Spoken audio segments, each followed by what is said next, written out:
tetap ada ya, karena kami melihat langsung betapa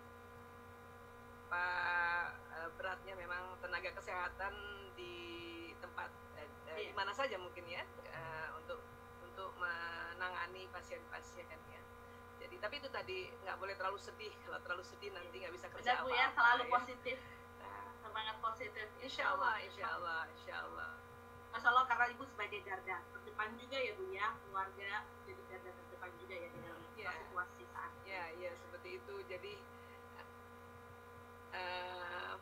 apa namanya ya, lockdownnya jadi separuh-separuh. Karena kalau pekerjaan yang kaitannya dengan tenaga kesehatan itu kan masih harus bekerja ya, nggak bisa tidak sama sekali, karena jadi kami ganti-gantian saja. Dan sebetulnya karena sudah mulai usia ya di atas 50 tahun, jadi nggak boleh terlalu intens menanganinya, karena daya tahan tubuhnya, imunitasnya berbeda sama dokter-dokter muda gitu ya. Jadi alhamdulillah masih bisalah bantu-bantu sedikit. Ini jazakallah khair Ibu ya, sudah mau menyempatkan waktu untuk berbagi ilmu untuk hari ini. Kita sangat senang sekali kehadirannya Ibu Aisyah Dahlan.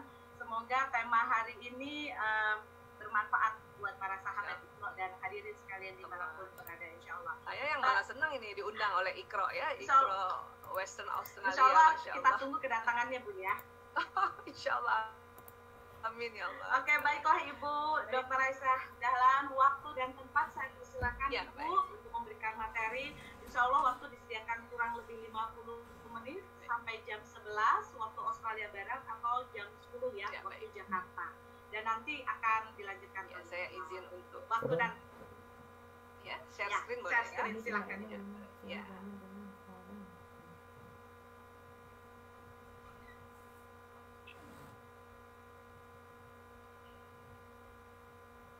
Baik, bismillahirrahmanirrahim. Assalamualaikum warahmatullahi wabarakatuh. Alhamdulillahirabbil alamin. Wassalatu wassalamu ala asyrafil anbiya'i wal mursalin wa ala alihi wa sahbihi ajmain. Amma ba'du. Sahabat-sahabat fillah di Iqro Western Australia di mana saja berada, saya merasa bahagia dan senang sekali karena diundang oleh kawan-kawan dari Iqro Western Australia untuk bisa berjumpa via Zoom ya. Dan Ibu Miska tadi terima kasih sudah memperkenalkan CV saya ya. Dan yang pasti saya ini seorang ibu dan seorang istri. Suami saya namanya Bapak Dr. Prianto Sismadi, dan kami punya 5 putra putri. Yang pertama namanya Mas Lanang, yang kedua Prio, yang ketiga Kapung, yang keempat Jaler, dan yang bungsu perempuan dikasih nama Rakit ya. Baik, hari ini kita cerita tentang hikmah pandemi bagi keharmonisan keluarga. Tentu pandemi ini ya banyak hikmahnya pasti ya. Dan tentu juga di setiap keluarga menyikapinya mungkin berbeda-beda ya. Yang pasti karena kita belum pernah seperti ini, maka terjadi shock culture di setiap kehidupan ya, dimanapun. Bahkan di keluarga kami juga seperti itu. Kita ada shock culture yang anak-anak biasanya kerja ya, jadi anak kami 2 orang sudah dokter yang biasanya bertugas, kemudian ini harus dipulangkan tapi tetap bertugas juga di Jakarta. Kemudian yang masih kuliah dan yang masih sekolah itu juga rasanya yang biasanya jam 7 pagi sudah di sekolah sampai jam 5 sore, tapi sekarang harus di rumah, dan ini juga sebuah shock culture ya. Namun kita harus berupaya untuk membuat rumah kita ini aman dan nyaman. Mungkin sudah aman, kita sudah jaga rumah kita sudah ajarkan anak-anak jaga kesehatan, jaga kebersihan ya, kita sudah jaga semuanya. Yang penting adalah ya, selain aman, rasa nyaman ini harus ditingkatkan ya. Dan kalau kita bicara nyaman, ini sebetulnya bersyukur sekali manusia ini Allah berikan perangkat yang luar biasa, yaitu otak ya. Ini otak manusia. Ini otak manusia itu ada 2 ya, ada otak besar dan otak kecil. Ini batang otak yang jalan di leher, dan ini sumsum tulang. Mungkin buat teman-teman yang pernah lihat modul yang kami berikan, pasti ada gambar ini ya. Kenapa? Karena memang saya ingin menjelaskan sesuatu, basicnya adalah ilmu tentang otak atau kita sebut sekarang neuroscience ya. Nah, ini otak dilihat dari atas, ini yang bagian depan ya. Jadi otak dibagi belahan kanan dan belahan kiri. Nah, perangkat inilah yang luar biasa. Allah simpan di dalamnya itu hormon-hormon bahagia. Ya. Jadi di otak ini banyak hormon bahagia. Kalau hormon-hormon yang cemas, hormon-hormon stres itu tidak di otak ya, dia ada di anak pinggang atau di atas ginjal. Dikenalnya namanya kelenjar adrenalin ya.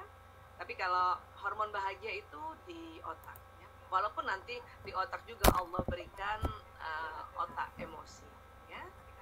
Baik, ini otak ya. Kalau kita lihat dari depan, nah ini kira-kira di tempat inilah ya hormon bahagia. Jadi di dahi kita ini pertemuan dua alis naik sedikit itu ke dalamnya itu ada kelenjar pituitari yang Allah simpan hormon-hormon bahagia. Hormon bahagia dia akan muncul juga bersama dengan hormon menghilangkan rasa sakit ya, dan hormon remaja juga ada di sini ya. Jadi ini luar biasa.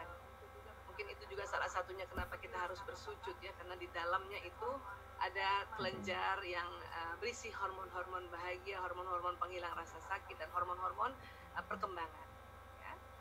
Nah sekarang gini, otak manusia ini kemudian dihubungkan dengan badan itu dengan ya perangkat yang kita sebut sistem saraf ya. Kalau ini nih sumsum tulang belakang ini isinya saraf semua ini. Makanya ini disebut sistem saraf pusat. Keluar dari sistem saraf ini adalah kabel-kabel yang menuju ya seluruh tubuh ya, bahkan dalam organ-organ dalam pun dilalui oleh kabel-kabel sistem saraf ini. Jadi kalau sudah keluar dari sistem saraf pusat, ini namanya sistem saraf tepi atau perifer ya. Nah, apa gunanya sebetulnya sistem saraf? Sistem saraf ini nih kayak kabel telepon atau kabel listrik ya. Buat teman-teman yang biasa memasak dan potong-potong daging, itu biasanya ada putih-putih panjang ya. Nah, itulah sistem saraf. Manusia juga kira-kira seperti itu, sistem sarafnya berwarna agak keputihan gitu ya. Karena dia seperti kabel listrik. Nah, apa yang didengar itu akan jalan ke sistem saraf ini ya, dan bahkan juga naik ke atas untuk direkam. Apa yang dilihat juga begitu, naik ke atas dan jalan juga di badan. Apa yang diucapkan juga begitu. Untuk itulah kita disuruh mengucapkan hal-hal yang baik ya. Mengapa pula juga setiap melakukan sesuatu ya, kita diminta untuk mengucapkan basmalah ya, Bismillahirrahmanirrahim. Pada saat diucapkan Bismillahirrahmanirrahim, ini dia jalan Bismillahirrahmanirrahim. Dia jalan ke atas, dia jalan ke wajah, dia jalan ke seluruh badan. Bismillahirrahmanirrahim. Itu makanya badan senang sekali dengan kalimat Bismillahirrahmanirrahim. Apalagi kalimatnya Allah, Masya Allah. Saya sehat walafiat. Nah ini jalan. Saya sehat walafiat. Tapi kebalikannya juga, kalau kita ucapkan yang negatif itu juga akan jalan ya. Bosen nih, bosen. Ah, ini jalan juga nih. Bosen. Terus apa lagi? Ya, kalimat-kalimat positif dan negatif tetap akan jalan ke sistem saraf. Sistem saraf tidak peduli itu kalimatnya apa. Hanya untungnya ada waktu tunda. Ya Allah luar biasa, Allah maha adil, Allah maha bijaksana. Jadi kalau kalimat yang positif itu jalan, langsung jalan. Kalau kalimat negatif itu ditunda dulu ya. Sampai kapan? Sampai manusia ini mengucapkannya 3 kali ya. Bosen ya? Baru 1 kali ini dia nggak jalan. Kita ulang-ulang lagi ya. Bosennya. Ah itu tadi sudah lebih 3 kali dia jalan. Bosennya. Ya. Tapi kalau misalnya kalimat yang positif, ya alhamdulillah sehatnya hari ini. Langsung jalan, sehatnya hari ini. Ya. Nah, selain dari panca indera, ya pesannya jalan ke sistem saraf ini, termasuk juga pikiran. Makanya sekarang ada istilahnya overthinking ya, terlalu berpikir gitu ya. maka apa yang dipikirin terus-terusan itu dia akan jalan juga. Nah, inilah sehingga badan manusia ini tentunya akan terasa sakit atau terasa lemah. Karena apa? Karena sebetulnya kita sendiri yang buat. Dari ucapan kita, dari penglihatan kita, dari pendengaran kita, dari pikiran kita juga, dan dari emosi kita. Emosi kita ada di atas kepala. Ya, jalan di badan. Sekarang ini banyak sekali psikosomatis ya, banyak sekali kondisi-kondisi di mana somanya, badannya sakit karena psikisnya, karena pikiran dan emosinya.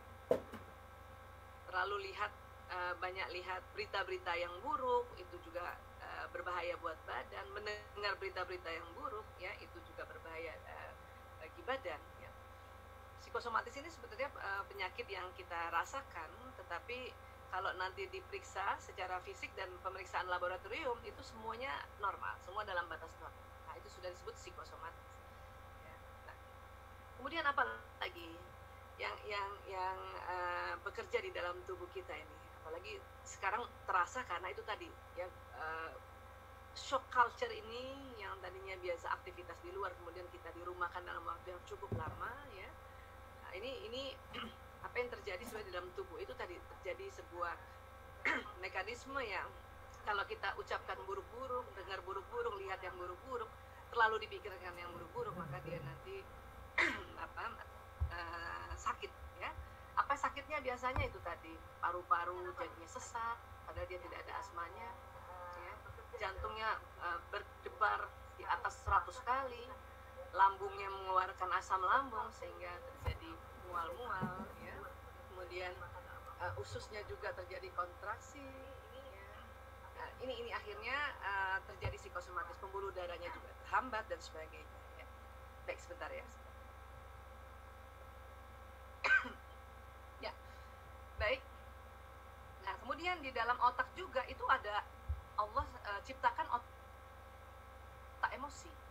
Di mana posisinya? Persis di tengah-tengah otak ya. Ukurannya seberapa? Sekepalan tangan masing-masing, kurang lebih ya. Kalau waktu kecil kepalan tangannya kecil ya memang otak emosi masih kecil, makin besar makin besar makin besar. Jadi di dalam kepala sini ya, di dalamnya otak, di dalamnya dia. Otak emosi ini inti dari otak manusia dan hewan mamalia. Nah, ini kalau kita lihat dari sampingnya, ini kita lihat dari samping kiri ya. Jadi otak emosi kira-kira yang ini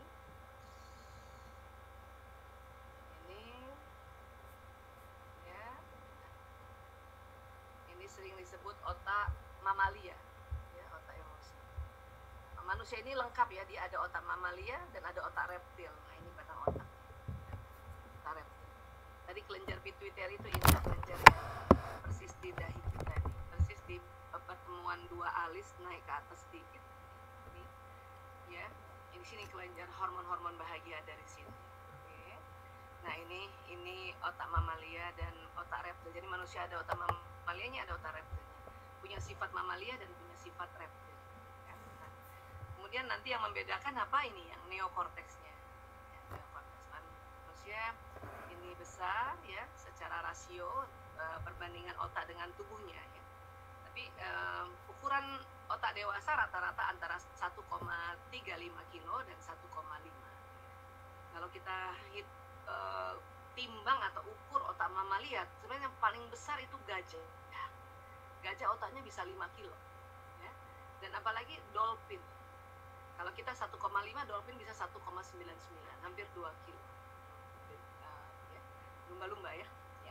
Makanya cuman gajah karena badannya besar dan otaknya juga 5 kilo dan badannya juga besar sekali, tetap perbandingan rasio otak manusia itu terhadap tubuhnya jauh lebih besar manusia. Jadi manusia lebih spesial otaknya dibanding mamalia yang lain ya. Dan kemudian ya, ini kita bisa lebih dalam lagi ya. Bagian depan ini kita kasih warna merah, ini kita sebutnya prefrontal cortex. Disinilah tempat penyimpanan prinsip-prinsip kebajikan dan tuntunan kehidupan. Artinya kalau kita mengaji, baca Quran, kemudian kita baca juga terjemahannya, kita belajar juga tafsirnya, atau misalnya baca Quran dan terjemahannya, belajar hadis dan terjemahannya, ya, membaca buku, dengar tausiah, ya, dengar nasihat-nasihat dan sebagainya, itu nanti masuknya di sini, kata paling depan sekali. Memang ada bagian yang Allah buat atau ciptakan itu memang untuk orang-orang yang rajin belajar, ya, sehingga masuk di sini. Makanya pentingnya kita bertaklim. Mungkin kalau teman-teman yang bersekolah khusus di sekolah bernuansa agama, tentu alhamdulillah ini terisi terus, ya. Kemudian di belakangnya ini dalam bagian lobus frontalis. Nah, di sini pengalaman kita, ya, selama ini terhadap suami, terhadap anak-anak, terhadap orang tua, terhadap pekerjaan, terhadap sekolah kita dulu, terhadap lingkungan. Nah, di sini nanti disimpan, ya. Pengalamannya di sini simpan, nanti hikmah dari pengalamannya diambillah, ya, sebuah prinsip kebajikan. Nah, masuk lagi di sini, ya. Nah, itu tadi saya katakan ada otak emosi. Nah, di tengah ini otak emosi, ini yang sekepalan tangan masing-masing, ya. Di sini ada otak reptil. Ada juga di sini bagian di tengah sini, bagian lobus parietalis, ini biasanya pengaturan suhu, rasa sakit, sentuhan, watak dan bakat juga ada di sini. Sebetulnya kerja di otak ini sangat kompleks, tapi kita coba untuk belajar supaya lebih populer saja agar bisa lebih cepat memahaminya, ya. Nah, kemudian bagian belakang sini, ya, ini bagian menafsirkan impuls dari saraf otak, gerakan, bentuk, warna dan sebagainya. Nah, itu dia. Jadi kondisi sekarang ini adalah sebetulnya kondisi yang salah satu hikmahnya adalah kesempatan sekali untuk berinteraksi pada keluarga. Namun berinteraksi pada keluarga juga itu harus punya ilmu pengetahuannya. Agar apa? Agar kita tidak sering bertengkar, kita tidak sering konflik, ya. Makanya bersyukur banget, ya, ini luar biasa, Masya Allah, media sosial atau teknologi sangat membantu untuk kita di rumah, ya, tetap belajar, ya. Walaupun mungkin sebetulnya buku-buku banyak, ya. Hanya memang sekarang eranya era gadget, lebih mudah belajar dari gadget atau belajar dari media sosial, ya, baru nanti membaca. Kalau saya memang era generasi X, senang membaca karena memang era buku, gitu, ya. Tapi kalau eranya anak-anak saya, era milenial dan era digital, dia lebih senang belajar pun dari gadget, ya. Jadi ini harus juga dipahami. Namun itu tadi, emosi ini harus dikendalikan. Kenapa? Karena kalau di sini sedang marah, ya, itu pesannya bisa jalan. Di sini marah, dia pesannya jalan. Marah. Kalau sedang sedih. Walaupun sebetulnya kita rajin belajar, rajin ikut taklim, rajin ngaji, rajin mendengar tausiah dan sebagainya, ini sudah ada isinya, ya. Walaupun ini nggak penuh-penuh loh isinya ini. Sampai umur 100 tahun pun kalau kita ngaji pun ini nggak penuh-penuh ini, ya. Nah, kadang-kadang kita sudah belajar sebetulnya, anak laki-laki memang otaknya berbeda dengan perempuan. Kita sudah belajar. Laki-laki itu hormon testosteronnya mempengaruhi otot-otot wajah sehingga laki-laki lebih kelihatan dingin, lebih kelihatan cool, gitu, ya. Itu kadang kita udah belajar di sini, sudah belajar, ya, bahwa laki-laki kalau bicara cuma sedikit dibanding perempuan. Mungkin teman-teman pernah dengar modul-modul tentang otak pria wanita, ya. Laki-laki cuma 7.000 per hari, itu pun bukan cuma kata saja, itu terdiri dari kata, vokal dan gerakan tubuh. Perempuan 20.000 per hari. Nah, itu ilmu itu ada di sini. Apalagi kalau ilmu itu baru satu kali didengar, kadang-kadang cepat terlupa. Makanya harus ulang. Hanya kadang ilmu-ilmu di sini diblokir oleh limbic system atau otak emosi. Makanya kalau jangan heran, banyak orang rajin bertaklim, tetapi kalau dia lagi marah, ini dia lupa loh semuanya. Dalam beberapa detik, ya. Dalam beberapa detik atau beberapa menit. Nah, kelebihannya apa? Kalau nanti otak emosi dan nanti otak reptil sudah terkendalikan, kita langsung ingat lagi. Kalau tidak rajin taklim, itu bahaya, ya. Maupun kita sudah bisa kendalikan otak reptil dan otak emosi, tidak ingat apa-apa, nggak ada isinya di sini. Bahkan kadang-kadang dia tidak tahu bagaimana mengendalikan otak emosi dan otak reptil. Jadi manusia itu punya otak reptil. Apa sih otak reptil itu? Dia punya kerjaan respon dari otak reptil. Reptil itu responnya itu ada dua, fight or flight, serang atau lari atau kabur atau mengalah. Ya. Jadi reptil itu nggak ada sedih, nggak ada takut, nggak ada marah. Ular itu kalau ketemu kita, dia matok itu dia karena fight, ya, dia menyerang, bukan karena marah, dia menyerang. Jadi biasanya reptil itu beda sama mamalia. Kalau reptil itu, kalau kita ketemu reptil dia agak jauh, lari pasti dia flight. Ya. Tapi kalau ketemunya dekat, itu fight. Kalau mamalia lebih variatif, Ini lebih banyak variasi jenis emosinya. Ya, ini. Tapi itu tadi karena sistem limbik dan emosi posisinya duluan ke sistem tubuh, sistem saraf ke tubuh, kan jadi gini ya. Ini kan otak intelektual di depan nih. Setelah itu otak emosi dan kemudian itu otak reptil yang langsung kena ke sumsum tulang ini. Artinya apa? Kalau kita marah ya, itu duluan turun ke badan dibanding ilmu pengetahuan. Makanya dia diblokir. Kadang juga ya kita mendengarkan taklim atau membaca buku ya, dia tidak langsung masuk ke sini, dia ke sini dulu. Jadi kalau misalnya mendengarkan atau membaca ya, atau kita ngaji, kita mengucapkan, dia ke sini dulu, dia baru naik ke atas. Ya, ke limbik sistem, otak reptil dulu, ke batang otak, baru ke limbik sistem, baru naik ke prefrontal.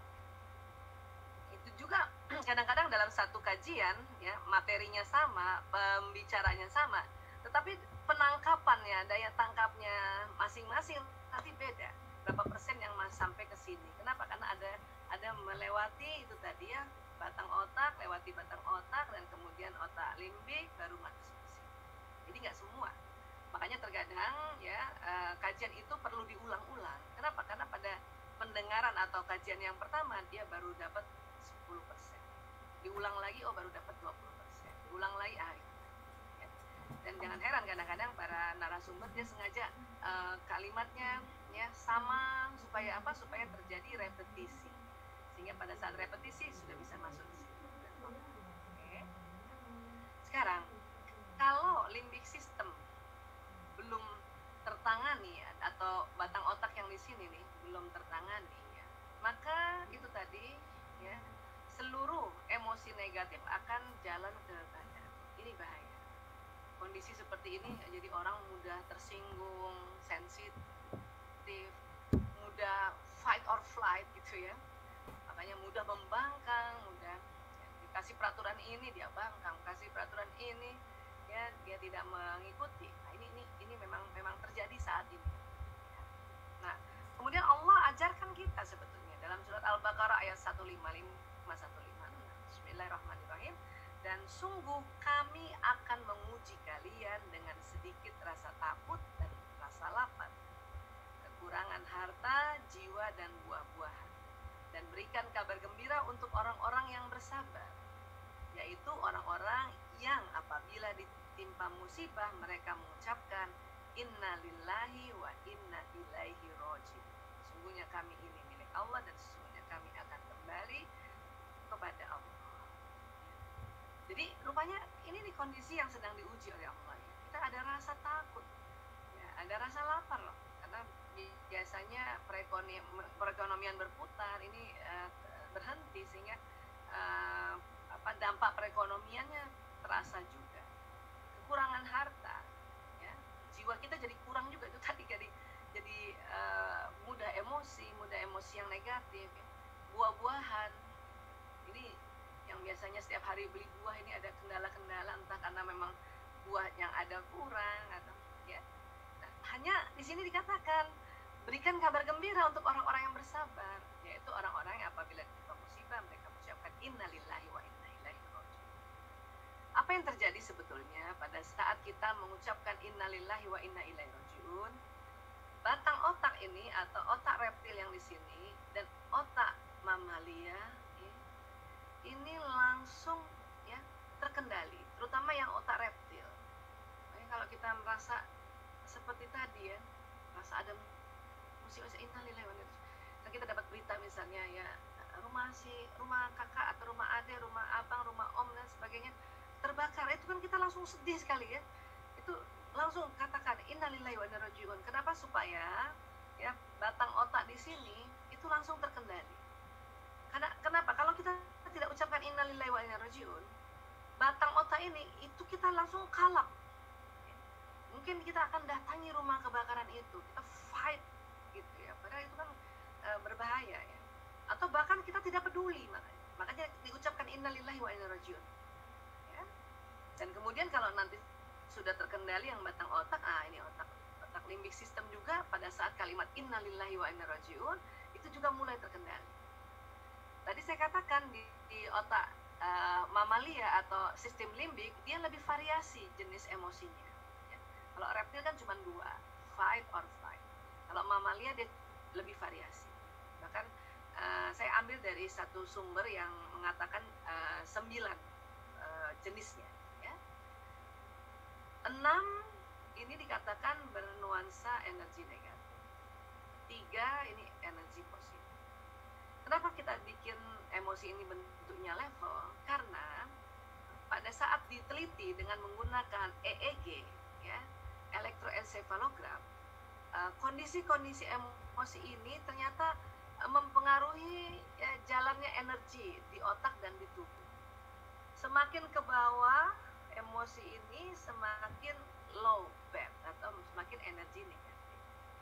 Semakin ke atas semakin energinya positif. Kalau kita gabungkan dengan ilmu nafs, 3 jenis yang di bawah ini kita kategorikan nafsu lawamah.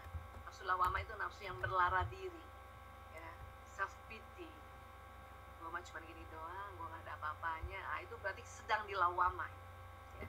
Nafsu amarah 3 ini ya. Dan satu lagi mutmainnah, nafsu mutmainnah, nafsu yang baik ya. Kemudian ya dalam surat Al-Hadid ayat 22-23, tiada suatu bencana pun yang menimpa di bumi dan tidak pula pada dirimu sendiri, melainkan telah tertulis dalam kitab Laul Mahfuz sebelum kami menciptakannya. Sesungguhnya yang demikian itu adalah mudah bagi Allah. Ya. Jadi rupanya nih bencana ini mungkin sudah tertulis ya, jelas ini dalam Al-Hadid ini ya, sudah dikatakan tertulis. Nah, sesungguhnya yang demikian itu adalah mudah bagi Allah. Jadi mudah sebenarnya buat Allah ya untuk melakukan apapun yang Allah ciptakan. Kami jelaskan yang demikian itu supaya kamu jangan berduka cita terhadap apa yang luput dari kamu, dan supaya kamu jangan terlalu gembira terhadap apa yang diberikannya kepada kamu. Dan Allah tidak menyukai setiap orang yang sombong lagi membanggakan diri. Dari surat Al-Hadid ini kalau kita terapkan di limbik system, jadi Allah berikan kabar ini supaya kita tidak terlalu sedih, tidak terlalu berduka. Bahaya kalau kita terlalu berduka, akhirnya masuk di apati. Apati ini adalah kondisi sedih yang berkepanjangan sehingga putus asa ya. Dan orang kalau udah sedih berkepanjangan, putus asa, nanti nggak bisa bikin apa-apa. Kenapa? Energinya nggak ada ya. Ngapain aja nggak bisa, bahkan mungkin masak atau bikin sesuatu takjil untuk keluarga di rumah pada saat Ramadan ini, dia nggak bisa apa-apa. Ini makanya jangan terlalu berduka. Bahkan kalau turun paling bawah lagi, sudah merasa nggak berguna, kemudian ada suicide atau ide bunuh diri, lebih baik saya mati, itu namanya depresi. Itu adalah emosi yang di bawah, emosi yang tidak lazim. Kalau apati memang ada di otak kita ya. Dan juga Allah katakan jangan ya terlalu gembira, nggak boleh terlalu gembira. Kenapa? Ini juga kalau terlalu gembira di atas ini adalah terlalu euforia, itu adalah suatu kondisi level emosi yang tidak lazim juga. Kita sering bilangnya manik di atas ini. Dan tadi di dalam Al-Hadid juga dikatakan bahwa Allah ya tidak menyukai. Dan Allah tidak menyukai setiap orang yang sombong lagi membanggakan diri. Jadi Allah tidak mau kita ada di sini. Kita harus naik lagi ke atas. Kita nggak boleh sombong juga bahwa ya saya nggak bakal lah kena corona, itu tuh nggak boleh sombong ya. Atau ada yang nantangin ya, nantangin sini kalau memang saya kena corona, wah kita ada yang nantangin tuh juga boleh itu ya. Allah nggak suka, itu bahaya sekali ya. Mungkin itu tadi ya, kita makanya nggak boleh terlalu sedih, nggak boleh terlalu gembira, dan juga tidak boleh sombong ya. Allah nggak suka di sini, makanya kita naik ke sini supaya apa? Kita semangat walaupun kita dalam kondisi pandemi dan kita nggak boleh keluar di rumah, tapi tetap semangat. Kenapa? Banyak banget yang harus dikerjakan di dalam rumah. Barangkali lemari baju itu dibolak-balik dirapin juga masih bisa kita lakukan ya. Masih lama juga bisa dirapikan itu baju diri kita sendiri, baju suami, baju anak-anak, buku-buku juga ya, dan sebagainya. Itu jadi kita semangat kan? Dan kalau di atasnya semangat lagi, lebih bagus lagi, apa itu? Acceptance, menerima, bersyukur. Kita terima nih kondisi ini, dan kemudian kita syukuri, ya Allah ya, kapan lagi saya lama-lama ini kumpul sama anak-anak gitu. Termasuk saya, karena anaknya 5, 2 tugasnya dulu di jauh ya, di Jogja, kadang satu lagi di Semarang dan sebagainya, satu lagi kos di Ciputat kan. Kalau kami jumpa itu hanya ya Sabtu Ahad itu paling 3 dari 5 ya, karena 2 tugas. Kalau 3 bulan sekali baru kumpul 5. Sekarang Masya Allah tiap hari kumpul. Nah, itulah yang kita, artinya pada kondisi-kondisi kita bersyukur, ya Allah alhamdulillah kumpul ya sekarang, itu berarti kita di sini ya. Kita bersyukur juga bahwa kita bisa seperti ini dengan ada bantuan media sosial atau bantuan teknologi, kita bisa jumpa seperti ini. Itu juga Masya Allah, itu berarti kita di sini. Di atas itu adalah orang perasaan damai. Damai ini bukan diam yang ada rasa kesal, bukan. Kalau diam rasa kesal dan sedih itu yang ini, apati. Hati-hati ya. Damai itu ada perasaan bahagia di situ, walaupun dia tenang-tenang aja. Ya, nah ini yang kata para ahli disebut zona ikhlas. Zona ikhlas itu ciri-cirinya semangat. Siapa yang misalnya bikin takjil dengan semangat, itu berarti ikhlas.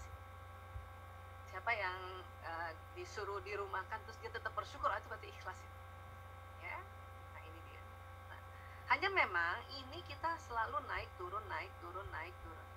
Kenapa? Karena ini jenis 9 jenis ini ada di otak kita, dia nggak bisa hilang. Memang programnya ada. Supaya apa sih? Kenapa Allah bikin program emosi seperti ini ya? Walau alam bisawab, tetapi salah satu hikmahnya dari sekian banyak hikmah adalah supaya hidup kita dinamis. Kita nggak bakal pernah rasa gembira, senang kalau nggak pernah sedih ya. Kita nggak bakal bisa bersyukur kalau nggak pernah itu tadi ada takut. Makanya memang ini sangat variatif supaya hidup kita dinamis ya. Yang diminta adalah boleh sedih, boleh takut, boleh buru-buru, boleh marah ya, boleh bangga, tetapi nggak boleh lama-lama ya. Segera naik ke atas, karena memang ini bentuknya naik ke atas ya. Makanya kalimat yang tepat sebetulnya kalau kita ingin naik ke atas adalah, ya Allah angkat sedihku ya, ya Allah angkat takutku, ya Allah angkat sombongku ya Allah angkat marahku ya. Kenapa? Karena dia harus diangkat naik ke atas. Makanya sekarang istilahnya move on ya, move on. Cuman itu tadi, dari sedih ke courageous itu nggak bisa cepat ya, ada perlu waktu ya. Dan perasaan itu berkecamuk. Dari orang sedih mau ke sini itu akan melewati perasaan takut, buru-buru, marah, sombong ya.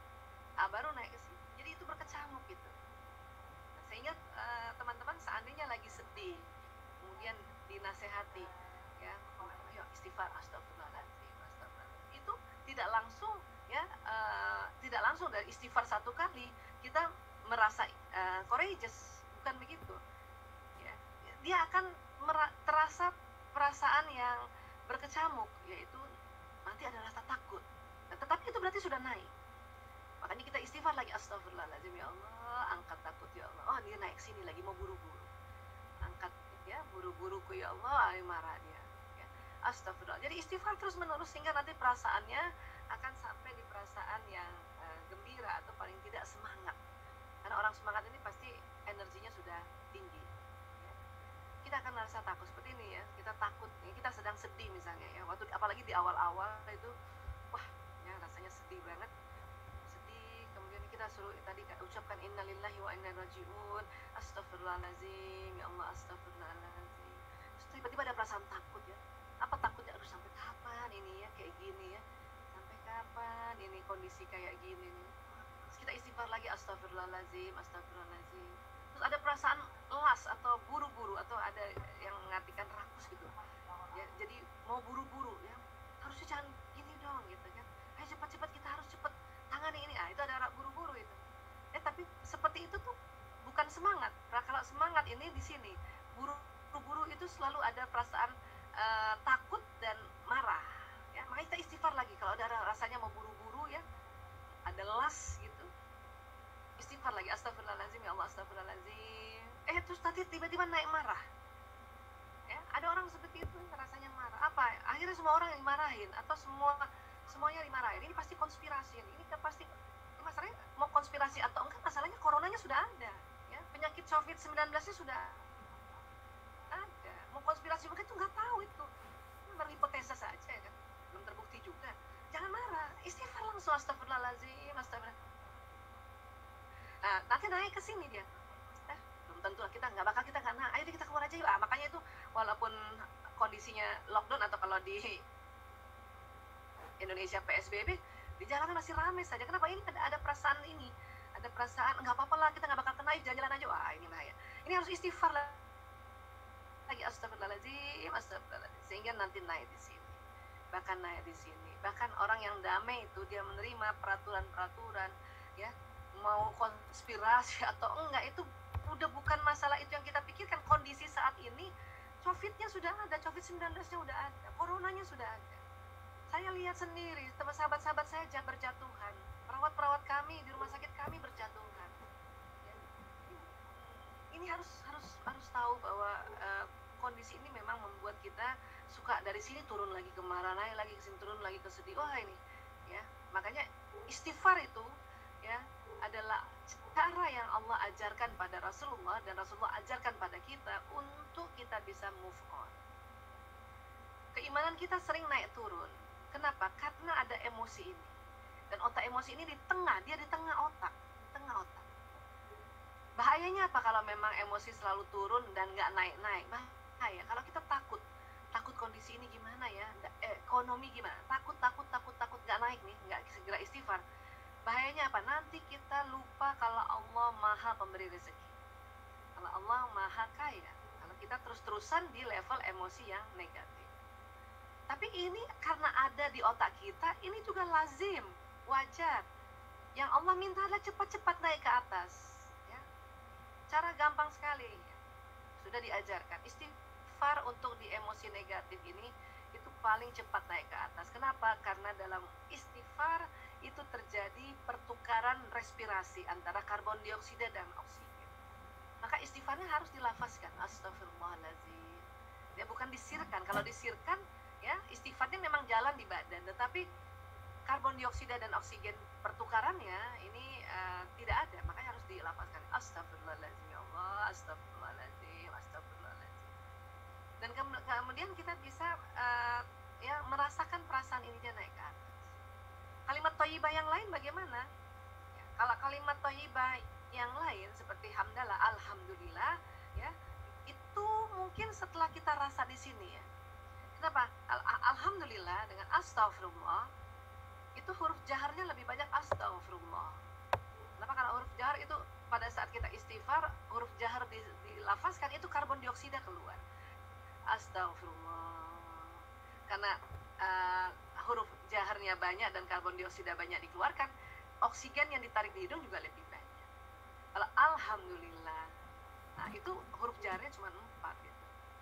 Sehingga oksigen nggak usah banyak-banyak lagi. Kalau kita sudah di atas ini nggak usah banyak-banyak. Kalau di sini ini memang oksigen harus banyak-banyak ditarik ya. Apalagi kalimat thayyibah yang banyak huruf jaharnya, tahlil, la ilaha illallah.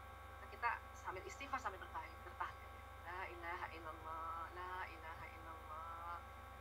Itu oksigen naik ke atas ya. Nah makanya Rasulullah SAW bersabda, Siapa saja rutin membaca istighfar, maka Allah akan memberikan solusi atas setiap kesulitannya, penyelesaian bagi setiap permasalahannya, dan Dia akan memberinya rezeki dari jalan yang tak terduga. Sebetulnya keutamaan istighfar itu banyak sekali hadisnya. Ya, saya ambil satu saja. Satu saja di sini sudah tiga keutamaannya. Apa? Solusi atas setiap kesulitannya, penyelesaian bagi setiap permasalahan. Kalau kita anggap ini sebuah kesulitan, dengan kita istighfar, Allah kasih solusinya. Kalau kita menganggap ekonomi kita bermasalah ini karena perputaran uang tidak selancar kondisi seperti awal, kita istighfar, astagfirullahaladzim. Dan kemudian Dia akan memberinya rezeki dari jalan tak terduga. Kita nggak tahu tiba-tiba ya, nggak ada uang untuk beli takjil, kita karena istighfar terus, ada aja yang kirimin macam-macam, kirimin cendol kah, kirimin pisang hijau, kirimin puding dan sebagainya. Tapi untungnya karena kita istighfar sudah diajarkan sejak kecil, dibiasakan sejak kecil, maka kita sudah terbiasa ini, alhamdulillah. Ya, ini hanya untuk memberikan sedikit masukan saja bahwa kalau kita istighfar itu, ya itu ya Allah luar biasa ya. Makanya kalau saya lihat ibu-ibu pas buka dompet uangnya sedikit, dia langsung astagfirullahaladzim. Nah itu udah benar, keren ya. Kenapa? Karena kita ya harus selalu segera istighfar. Kalau kita lagi nggak punya uang, itu pantang berpikir saya pinjam uang siapa ya, saya minta uangnya siapa ya. Istighfar saja dulu, nanti ada ya, Allah akan berikan rezeki dari jalan tak terduga. Gaji itu baru satu pintu saja dari rezeki kita. Rezeki kita tuh pintunya banyak. Ada yang mengatakan 99 pintu. Kalau gaji, apalagi maaf, mungkin ada beberapa usaha-usaha yang tidak bisa jalan sama sekali karena memang nggak ada yang cocok di dalam kondisi pandemi ini. Tapi itu ingat, itu baru satu pintu, masih ada pintu lain, 98 pintu yang lain. Makanya istighfar lah, astagfirullahaladzim, astagfirullahaladzim, astagfirullahaladzim. Ya. Kenapa? Karena itu tadi, pada saat kita istighfar, astagfirullahaladzim, ucapan ini diucapkan, terjadi pertukaran ya karbon dioksida dari paru-paru juga ke otak. Dan kalimat astagfirullahaladzim itu akan jalan di badan. Bu Aisyah, kalau misalnya pertukaran karbon dioksida dengan oksigen, gimana kalau tarik nafas aja? Gitu ya, itu juga bisa. Itu juga oksigen akan ditarik. Ya. Hanya ternyata setelah diteliti, tarik nafas yang dalam, itu oksigen yang ditarik itu kurang lebih 3 liter. Tapi kalau habis istighfar, astagfirullahaladzim. Nah, itu ya, kita coba ya. Kita istighfar coba. Astagfirullahaladzim. Nah, perhatikan hidung setelah istighfar. Astagfirullahaladzim. Nah, hidung akan tarik oksigen secara otomatis karena karbon dioksida keluar duluan. Oksigen yang ditarik ternyata lebih banyak, sekitar 5 liter. Itulah oksigen akan ya, itu cepat sekali kerjanya. Setelah oksigen masuk paru-paru, masuk jantung, kemudian jantung pompa darah naik lagi ke otak, itu memberikan oksigen di daerah batang otak dan di daerah limbik system ya. Makanya batang otak dan otak limbik system langsung teratasi. Ilmu-ilmu yang ada di prefrontal langsung kita ingat. Namun ternyata ya, ada beberapa ahli mengatakan oksigen atau karbon atau pembuluh darah ke depan otak ini kalau kondisi biasa begini itu sangat sedikit yang sampai ke otak. Makanya supaya pembuluh darah sampai di bagian otak di sini ya, sehingga oksigen juga membawa di bagian prefrontal, tempat-tempat ilmu kita tadi, itu ya harus dengan posisi bersujud. Ada beberapa ahli mengatakan nggak bakal dia sampai ekstrim, dia bilang nggak bakal ya pembuluh darah kolateral ini terbuka, dialiri darah sampai ke prefrontal kalau tidak bersujud katanya. Yang kita bersyukur ya, ibadah kita, ibadah khusus kita yaitu sholat, di situ ada ya gerakan bersujud. Tentu sujudnya harus tumanina ya. Terus tumanina, pelan, agak lama sedikit, bacaannya juga yang taktil ya, dan tidak diburu-buru. Kenapa? Supaya pembuluh darah naik ke sini. Ya. Walaupun yang sudah sholatnya harus duduk, itu tolong usahakan kepalanya pada saat kondisi kondisi sujud itu lebih ke bawah lagi, ya, lebih ke bawah. Oke, baik. Jantung, ya, ini jantung ini rupanya ada kaitannya dengan otak. Dari otak ke jantung itu ada sistem saraf khusus, ya. Sehingga apapun perasaan, jadi otak emosi kan di otak, tapi nanti terasa di sudur ini, terasa di dada dan terasa seluruh badan, itu jantung yang memperkuat. Karena jantung ada pacemaker, dia memperkuat 5.000 kali, ya.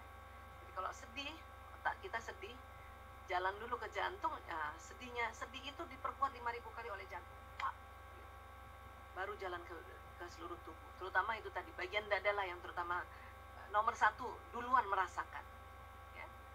Makanya kalau kita takut, sedih, rumahnya di otak memang, tetapi yang kita rasa di dada kita. Nggak ada orang pegang kepalanya, ya Allah aku takut, nggak ada gaya gitu. Pasti ya Allah aku takut, gayanya mesti di dada, ya. Makanya dikatakan sekarang sebetulnya kolbu itu atau kolb itu ini jantung. Gumpalan daging itu jantung. Kalau otak bukan gumpalan daging, dia kolesterol. Dia gumpalan sel neuron, dia ada banyaknya kolesterol. Ini gumpalan, ya, gumpalan. Dan uniknya di jantung juga ada sel otaknya. Jadi jantung ini bisa merekam apa yang dipikirkan di otak, dia ngerekam juga. Makanya kalau baik rekamannya jantung ini, maka baik juga, ya, perilaku orang ini. Kalau jelek rekamannya, jelek juga, ya. Nah, itu tadi. Ya, jadi kita belajar ini dulu, ya. Mungkin Ibu Miska silakan kalau ada yang mau tanya-tanya dulu, tanya jawab silakan. Saya kembalikan kepada Ibu Miska sebagai moderator.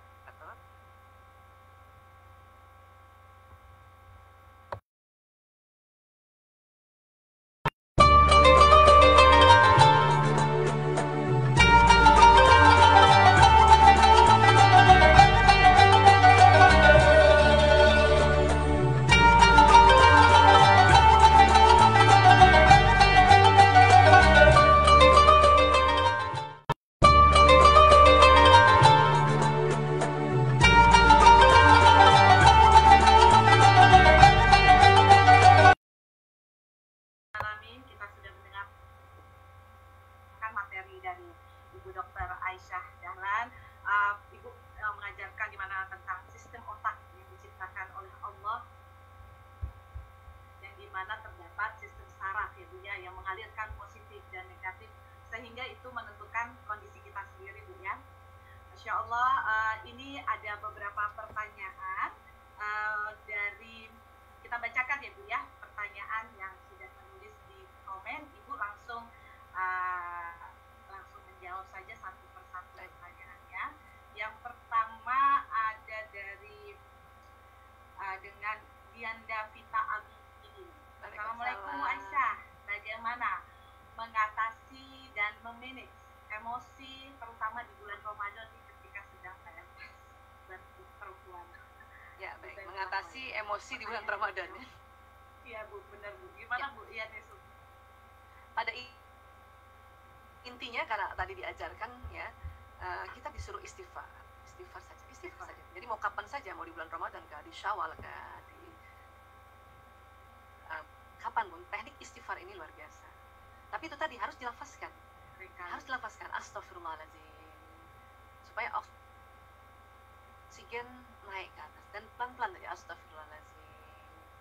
Dan pada saat sedang ada emosi negatif, pada saat kita istighfar, itu juga harus fokus kepada kalimat istighfar itu sendiri. Ada orang sambil istighfar tapi masih mikir juga, ya, misalnya dia kesel sama suaminya, ya, dia sambil istighfar tapi yang dipikirin suaminya gitu. Istighfarnya cuman dilafazkan saja. Ya. Nah, itu bahaya. Ya.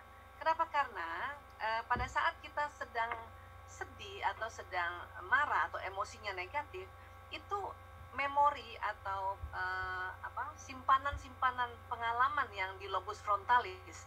Kalau tadi kan yang prefrontal yang merah tuh, yang ilmu-ilmu, di belakangnya frontalis kan, yang tempat pengalaman di depan merah itu ya. Kalau kita lihat, boleh saya buka lagi ya? Boleh. Ya. Jadi, nah ini penting juga soalnya ada teknik orang istighfar asal aja nih ngomong. Itu cuma sekedar lewat Bu, tapi pikirannya nggak konsentrasi dengan mengucapkan istighfar.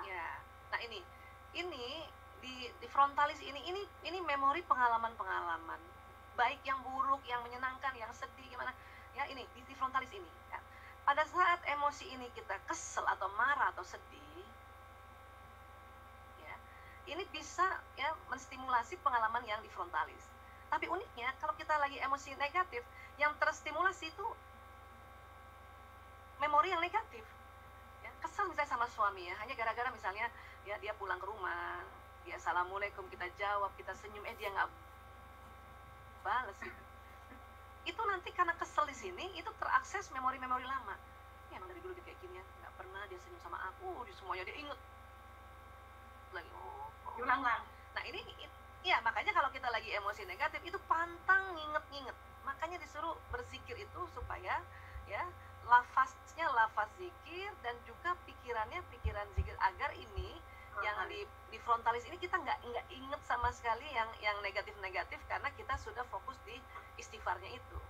Makanya supaya fokus kita istighfarnya pelan-pelan, astagfirullahaladzim, fokus saja pada ujung hidung. Kenapa? Pada saat kita istighfar astagfirullahaladzim, itu karbon dioksida keluar, rasakan aja itu, tiba-tiba hidung tarik nafas panjang, astagfirullahaladzim.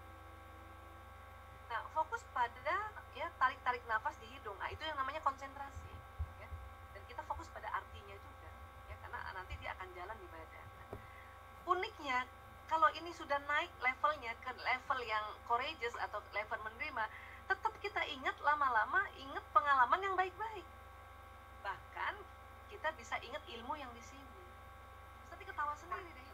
Iya ya, kan laki emang gitu kan. 10 menit pertama kalau baru datang mukanya rata, baru ingat itu. Kenapa? Karena ilmu yang di sini terblokir semua ya, karena ini nyala di negatif dan ini lucu ya, kalau ini negatif itu ini terkaitannya interaksi ke frontalis ini, itu cari yang memori lama yang negatif langsung keluar ya Bu ya.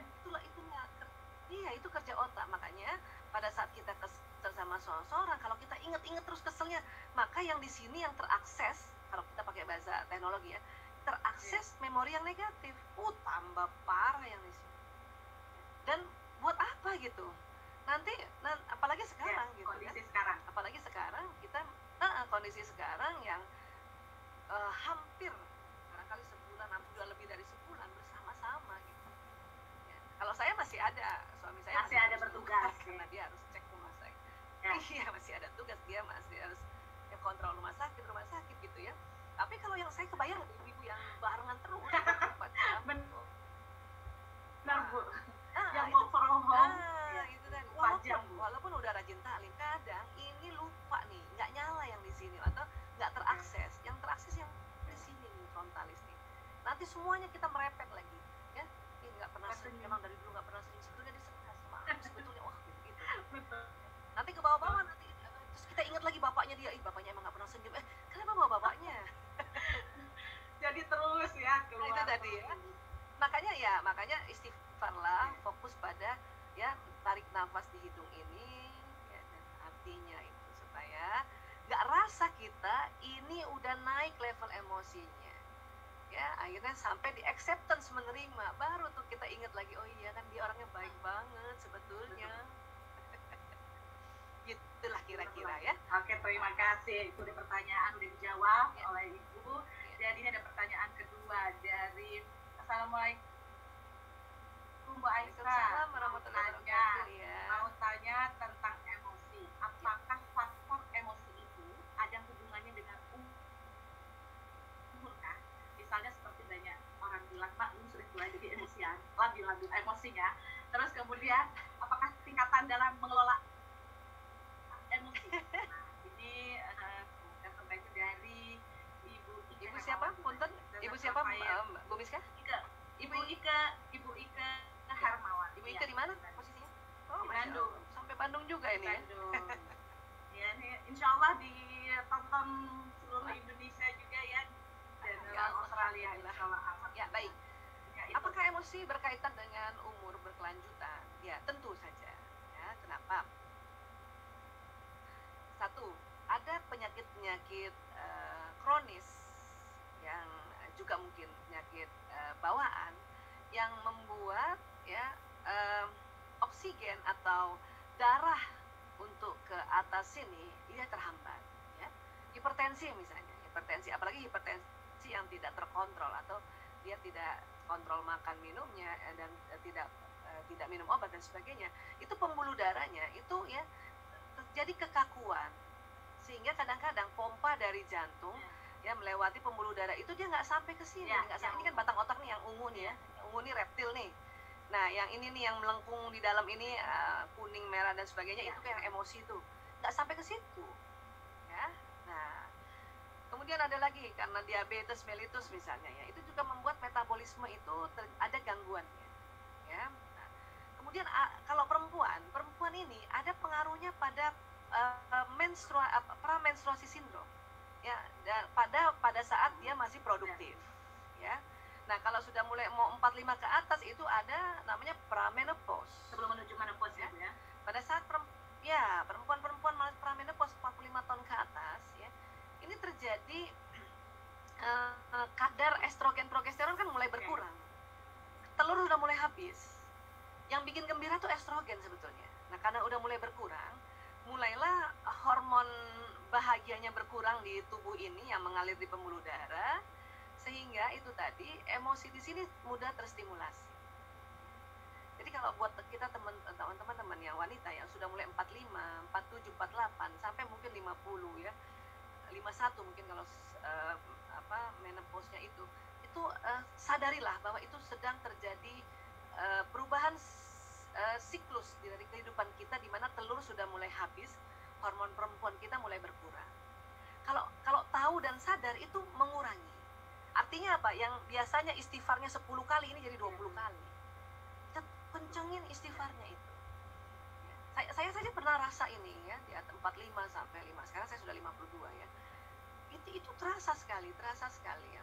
Untungnya ada sedikit ilmu lah untuk mengerti bahwa oh iya ya, ini lagi mau menopause ya. Saya sudah istighfar yang biasanya 10 kali ya 20 kali. Terus iya, kalau perlu kasih tahu suami, maaf ya saya mau menopause ini. Suami paham, oh iyalah. Maaf ya kadang-kadang aku tak jutek banget sama kamu, maaf ya. Kita harus kasih tahu. Kalau disenggol gimana? Ya. Apalagi itu tadi sudahlah mau pramenopause, ini ada hipertensi pula, ada diabetes pula, pernah stroke pula. Waduh, itu terjadi itu tadi. Kenapa? Sirkulasi darah di daerah sini itu banyak hambatannya. Makanya dikatakan dia kok Pak maklum lah ya, tadi ada istilah gitu ya, udah tua ditambah pemalu. ya bisa jadi memang karena itu siklus dari sirkulasi dari darah ini, karena banyak hal tadi ya. Hanya kalau kita tahu dan kita sadar, sehingga kita memperkuat, meningkatkan manajemen emosinya, istighfarnya jadi banyak. Makanya orang tua, usia tua yang rajin zikir ya, rajin ngaji, yang tadinya cuma mungkin waktu muda 1 hari cuma 1 ain saja ya, dia naikkan, itu malah itu menyelamatkan ya untuk mengatasi emosi tadi. Ini makanya udah umur gini udah tahu diri lah. Udah tahu diri kondisi gitu ya Bu ya. Iya. Tapi nanti ada namanya bahagia pasca menopause. Itu. Kapan itu? Di atas 58 tahun. Masuk 60 tahun tuh udah enak banget. Saya masih belum. Ya, kenapa kan? 60 Bu. Jadi iya, makanya dan umur kan nggak bisa loncat. Umur nggak bisa loncat. Iya, betul. Badan kita karena misalnya kita menopause 52. Ya, kemudian sampai 60 kan udah sekitar 8 tahun. Badan sudah terbiasa dengan estrogen yang sedikit tadi. Ya, sudah terbiasa juga. Akhirnya dia enak-enak aja, malah merasa gembira. Kenapa? Karena semua ibadah bisa ada halangan. dikerjakan. Iya, tapi kalau udah lagi 45 nih, sampai 55, nikmati. Nikmati ya Bu. Makanya harus banyak taklim. Oh iya, benar Bu. Betul Bu. Waduh, tenang diingatin, Masya Allah. Kita lanjutin nih Bu, Ya, ada baik. pertanyaan kita masih ada waktu. Ya. Ini dari bapak-bapak ini Bu. Nah, pertanyaan ini dari Bapak Rizky Hidayat. Bagaimana Bapak saya. Rizky Hidayat? Oh, baik. Nah, ini saya kurang tahu apakah dari Indonesia atau dari Perth. Bagaimana fungsi otak utamanya otak depan yang berwarna merah tadi Bu, yang otak depan, jika otak pernah kebentuk kencang atau pernah terkena musibah besar? Ya, baik. Kita kalau waktu kecil itu kita sering terbentur sini suka benjol ya, daerah sini ya. Oh ya, Jika ya, suka ya, benjol. di wrestling. Anak-anak juga. Nah, benjolnya di daerah sini sebetulnya bukan di sininya yang terganggu ya. Ini jadi nanti ada di sini kan ada di bawahnya ada pembuluh darah nih. Ya, di bawah kulit juga ada pembuluh darah. Itu yang benjol nanti di sininya, daerah sini ya. Nah, asal dia bukan benturan yang terlalu keras, maka ya gangguan di sini tidak terlalu keras juga. Kenapa? Karena ini kita ada tengkorak ini, batok kepala ya. Batok kepala itu hampir mirip batok kelapa memang. Ya, itu kuat sekali. Jadi benturan tuh kalau dia benjol itu dia di daerah sini, di sini dia. Nah, ya ini terlindungi insyaallah. Kecuali yang sangat keras sekali, kemudian ya misalnya dia masih kecil dan dia terjadi naik mobil kemudian kecelakaan, bentur kaca dan sebagainya. Bisa jadi di sini ada namanya trauma kapitis ya. Ini kena di sini terjadi perdarahan di daerah sini ya. Kalau terjadi perdarahan di otak itu harus dibuka otaknya, kraniotomi, untuk dihilangkan darah itu. Kalau enggak dia menekan daerah sini sehingga fungsi berpikir terganggu dan nyeri sekali kalau ada perdarahan di otak. Kalau nggak diambil nyeri otaknya kepalanya ya. Kenapa ada tekanan darah yang ke arah sini ya. Jadi itu tadi kalau cuma benjol biasa ya jeduk ya gitu, sebenarnya benjol dia sebelah sini bukan ininya ya. Iya iya kalau di daerah zaman dulu tuh minyak tawon susah dicari. Kalau sekarang banyak minyak kan. Minyak manjur Bu. Tapi kalau dia pendarahan itu Bu, itu di mana? Itu dibuka otaknya. Dibuka ini batoknya dibuka ini, nanti dipasang lagi, dikeluarin dulu darahannya, baru dipasang lagi ya. Kenapa? Karena bahaya, dia hilang nanti, fungsi berpikir susah banget, fungsi merekam memori juga susah. Kenapa? Karena ada perdarahan yang menekan. Makanya tadi dibuka ya keluar, baru nanti dimasukkan kembali, pasang lagi ya. Itu kira-kira memorinya tertukar-tukar bisa kan Bu? Kan yang diambil darahnya ya. Walaupun kadang-kadang memang pisau bedah itu ngambil sedikit saja. Otak secuil aja itu ada beberapa memori yang keambil itu. Artinya memang kalau sudah pernah operasi otak tentu ya kerja otak tidak seperti semula, pasti ada kekurangan-kekurangan ya.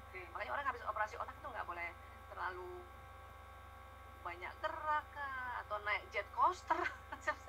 Nggak bisa, dia harus hati-hati jaga pemulihan dari otak. Oke Bu, sekarang langsung next question Bu ya. Ini ada pertanyaan dari teman kami sepertinya ini, bukan ya? Apa ya? Dilihat ya. Pertanyaannya itu mana ya? Si ibu dari emosi itu sudah dijawab. Dari pertanyaan keempat nih, ada Putra Abdul Aziz. Salah satu temuan dari efek pandemi ini adalah peningkatan kekerasan dalam rumah tangga karena semua harus stay at home. Adakah tips Bu agar bukan kekerasan yang terjadi saat semua mengkarantinakan diri tetapi ketenangan muncul? Dari Dina Irawati Rahani. Ya, ini memang ya, jadi ada peningkatan kekerasan karena itu tadi ya. Rasa takut, kemudian rasa marah, tapi mau marah sama siapa gitu. Itu membuat menstimulasi itu tadi kan, kalau dia marah, dia kan jalan di badan, marah lewat sistem saraf ini, dia bilang sama badan semua marah. Akhirnya marah banget ya, akhirnya melakukan acting ya. Actingnya apa ya, itu tadi ya, memukul kah, menampar kah, atau minimal membentak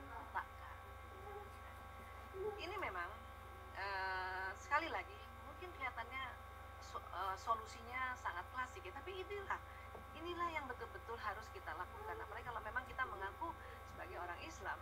Buka Quran, ya. Surat Al-Hadid saja itu yang mengatakan bahwa ini sebuah ujian yang Allah memang kasih, dan kita dikasih tahu, sampaikan kabar gembira kepada orang yang bersabar. Bersabar itu bukan diam. Bersabar itu dia selalu ya aktif mencari sesuatu. Nah, di dalam surat tadi di Al-Baqarah tadi bahwa sampaikan kabar gembira pada orang yang bersabar. Nah, di situ ciri-ciri orang bersabar apa? Yaitu apabila dia ditimpa musibah, innalillahi wa inna rajiun. Dan itu harus diulang-ulang terus, innalillahi wa inna rajiun, innalillahi wa inna ilaihi rajiun. Itu kenapa? Karena nampaknya kayaknya kok simple banget ya, memberikan ucapan-ucapan terus disuruh istighfar. Kok kayaknya simpel, padahal itu tidak simpel. Itu terjadi, itu tadi saya katakan, pertukaran ya, sirkulasi oksigen di otak yang nanti membuat kan, emosi itu hanya di kepala sini nih programnya ya. Tanpa sadar kita istighfar, itu marahnya jadi apa, naik dia ya. Biasa orang kalau marah ya terus dia ada rasa marah, kemudian dia baca innalillahi wa inna ilaihi raji'un dan astagfirullahaladzim, itu ada perasaan ya Allah, pride ya, ada perasaan pride di situ. Kenapa? Karena sebelum dia masuk ke zona ikhlas, ke courageous, orang marah levelnya naik dulu ke pride ya, merasa dirinya dia bangga sama dirinya ya. Makanya banyak ada rasa seperti itu, istighfar lagi terus. Makanya tadi mengapa kita belajar level emosi, untuk kita kenal dulu. Kapan kita nggak kenal otak kita nggak tahu mau diapain.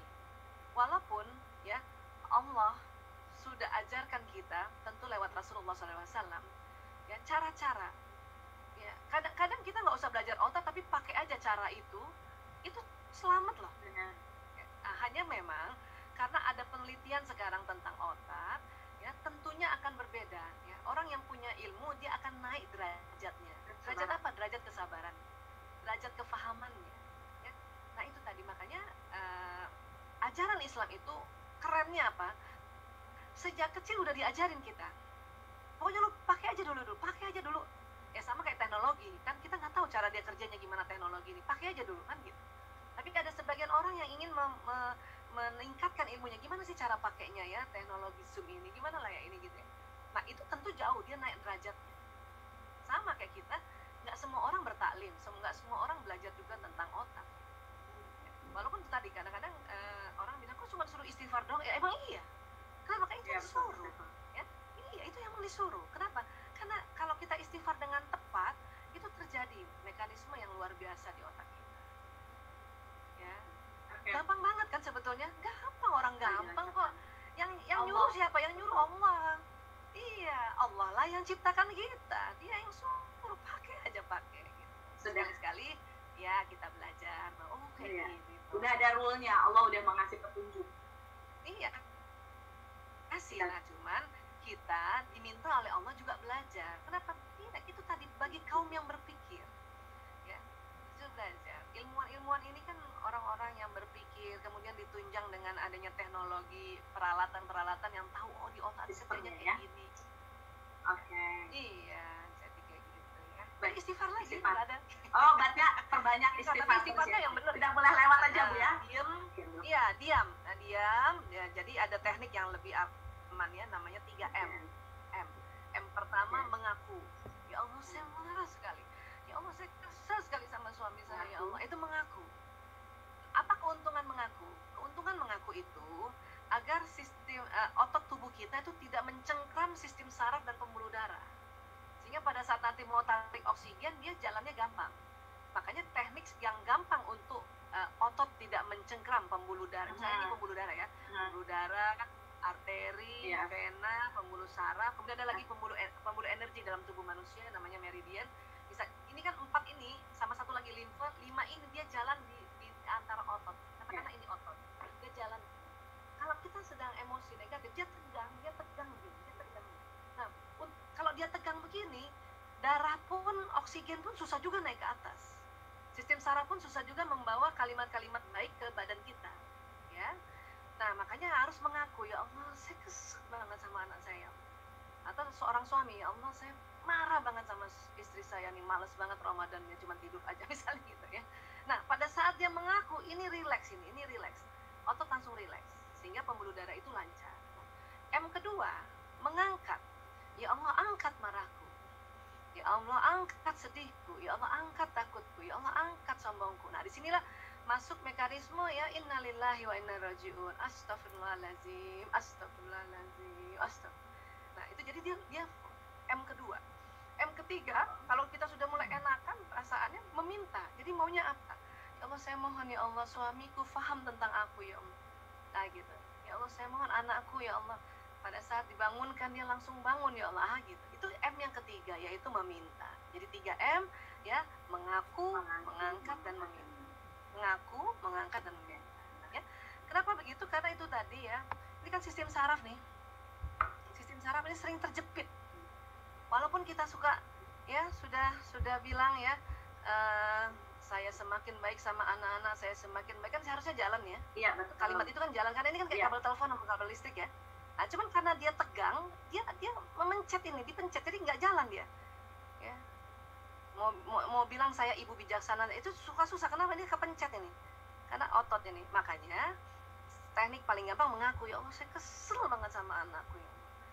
Kalau dibangunkan susah banget ya Allah, gitu. Ngaku, pas saya ngaku, nah ini otot-otot mulai regang. Makanya ini sistem-sistem ini tidak terpencet.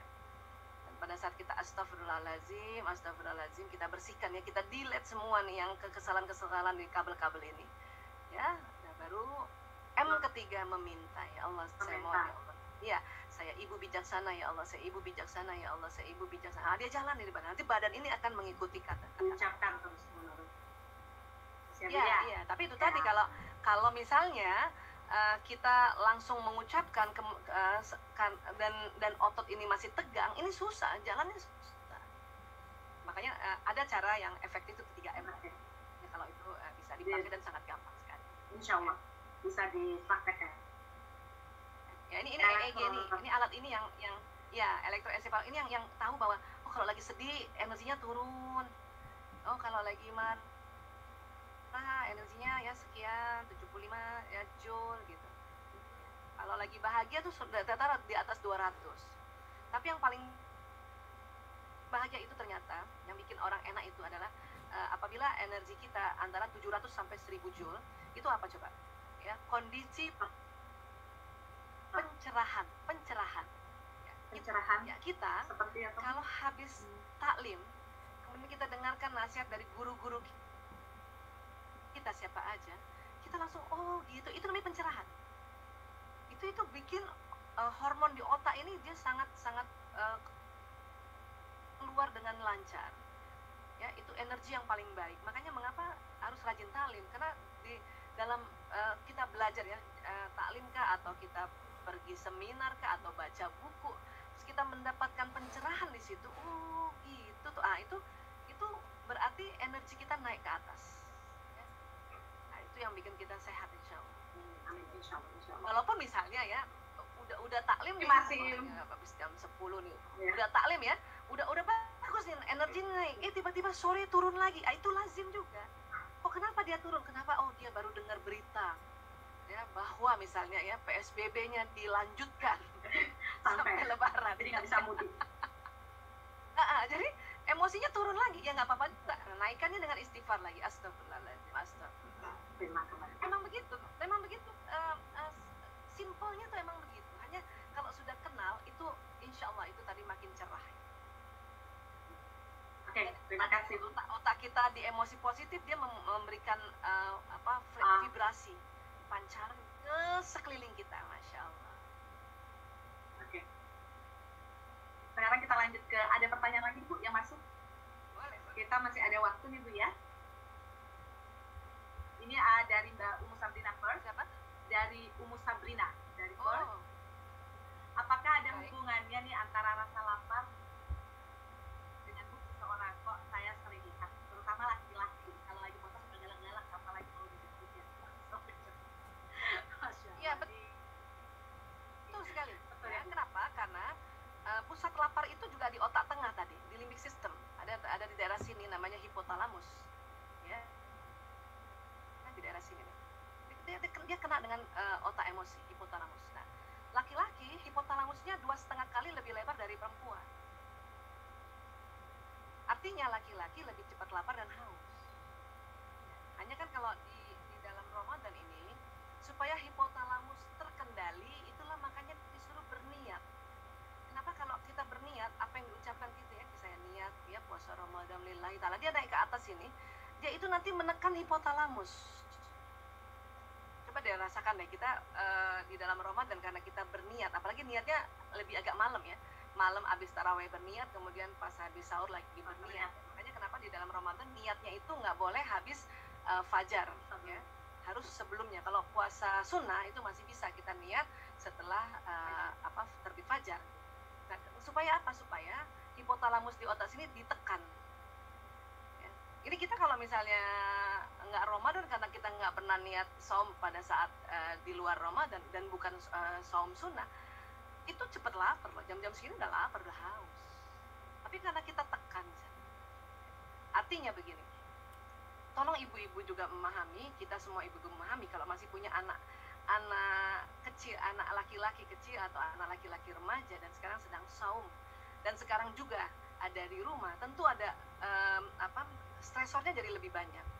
Satu, karena memang hipotalamus mereka lebih lebar, tentu mereka tuh lebih lapar dari kita. Ya, kedua, umur mereka kan baru saum berapa tahun dibanding kita yang sudahlah perempuan, hipotalamusnya kecil, kita saumnya sudah sekian puluh tahun. Ya, nah ini harus difahami. Dan kalau anak laki-laki dalam Ramadan ini mukanya agak-agak jutek, itu fahamilah. Ya, itu nggak mudah buat mereka.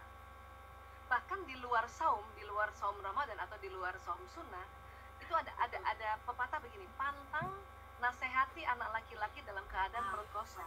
Ini anak laki-laki nih saya jadi pantang. Makanya kalau mau nasihati anak laki-laki habis makan atau pertengahan makan. Kenapa? Hipotalamusnya di sini. Dan hipotalamus itu selain pusat lapar dan haus, itu pusat syahwat birahi. Ya. Makanya mengapa dalam Ramadan ini yang ditahan adalah makan, minum dan hubungan intim suami istri. Kenapa? Karena memang di tengah itu, di hipotalamus itu pusat segalanya itu. Ya, jadi artinya sekali lagi pahamilah ya, memang anak-anak kan itu tadi umurnya baru berapa sih? Anak kita yang laki-laki 10 tahun. Baru belajar saum umur 5 tahun, berarti dia baru saum sekitar 5 tahun. Ibunya udah 30 tahun misalnya, belajar saumnya waktu umur 5 tahun, ibunya sudah 25 tahun saum setiap tahun. Tentu udah lebih terlatih dong. Ya, dan perempuan kan hipotalamusnya lebih kecil. 2,5 kali lebih kecil. Jadi perempuan bisa tahan lapar dan haus, kalau laki-laki nggak bisa. Makanya maklumi mereka. Ya, di Ramadan itu mereka sudah saum, kemudian dia sudah sholat tepat waktu, kemudian sudah mau juga ngaji sedikit-sedikit. Syukur banget. Betul, nggak boleh tepat. Syukur banget. Saya kasih lagi saran-saran lagi ya. Syukur banget. Karena nggak usah suruh nyapu, ngepel dulu, nanti aja kalau sudah buka, kalau suruh mau minta bantu gitu, cuci piring dan sebagainya. Buat anak laki ya. Saya udah lagi punya anak laki 2 Bu, jadi ya. Wah, Masya Allah, selamat Bu Miska. Oke Bu, kita masih ada waktu, kita satu pertanyaan lagi Bu ya. Ini dari Ibu Dewi Winarto gitu. Apakah penyebab orang sulit menerima takdir sampai mempengaruhi emosinya dengan tindakannya yang sangat berbahaya? Apakah ada kerusakan yang terjadi pada zona ikhlas tadi itu?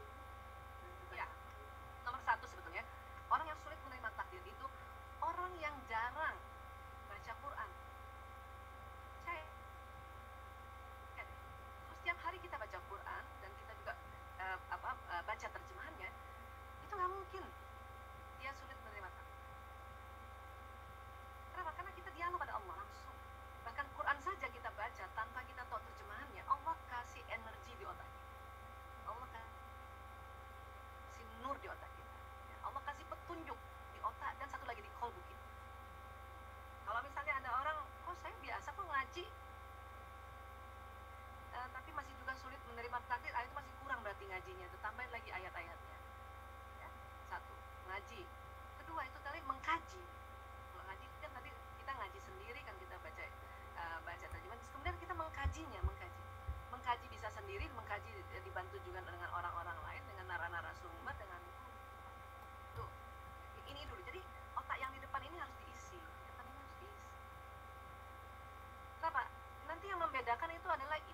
isi dari intelektual orang itu. Ada orang udah jarang ngaji misalnya ya, dari isi di depannya nggak ada isinya. Nah emosinya, orang emosi itu programnya tetap sama dari awal. Setiap manusia itu, bahkan jangankan manusia, hewan golongan mamalia, Allah kasih otak emosi memang. Programnya sama, ada 9 level tadi. Cuma nanti orang yang banyak belajar, kemudian banyak ngaji dan banyak mengkaji, tentu otak pertimbangan, otak intelektualnya di depan terisi, ya terisi. Saya perhatikan ada beberapa, kalau saya baca-baca netizen yang suka mengingkari bahwa ini adalah sebuah takdir tentang corona ini, bahkan dia marah-marah dan menantang-nantang. Saya cuma langsung lihat, dia nggak pernah ngaji gitu. Nggak mungkin deh, pasti orang-orang yang mengaji itu bahkan setiap hari dia mengaji, insya Allah ya, nggak tahu artinya saja, ini dikasih nur, ini otak ini oleh Allah, kemudian jantungnya dikasih nur ya, dikasih petunjuk oleh Allah. Karena itu tadi memang kalau kita nggak tahu, makanya kita itu tadi emosinya jadi sombong banget. Orang sombong tuh orang yang nggak tahu. Orang yang nggak banyak tahu itu ya sombong emang. Ya. Bahkan orang yang banyak tahu itu makin merunduk, insya Allah. Oke, Ya, terima gitu, kasih ya. Bu, jazakillah khair atas jawaban-jawaban dari para teman-teman sahabat Iqra dan hadirin sekalian yang ada di Australia maupun di Indonesia. Ini hikmah pandemik bagi keharmonisan keluarga ini memang situasi saat ini membuat kita semakin lebih dekat dengan keluarga. Ya, insya Allah. Nah, apalagi Ramadan ini ya, karena di dalam Ramadan ini banyak ritual-ritual yang harus kita lakukan dari rumah saja. Oh ya, ini tadi ayat yang tadi saya katakan, ya. At-Taghabun ayat 11 nih.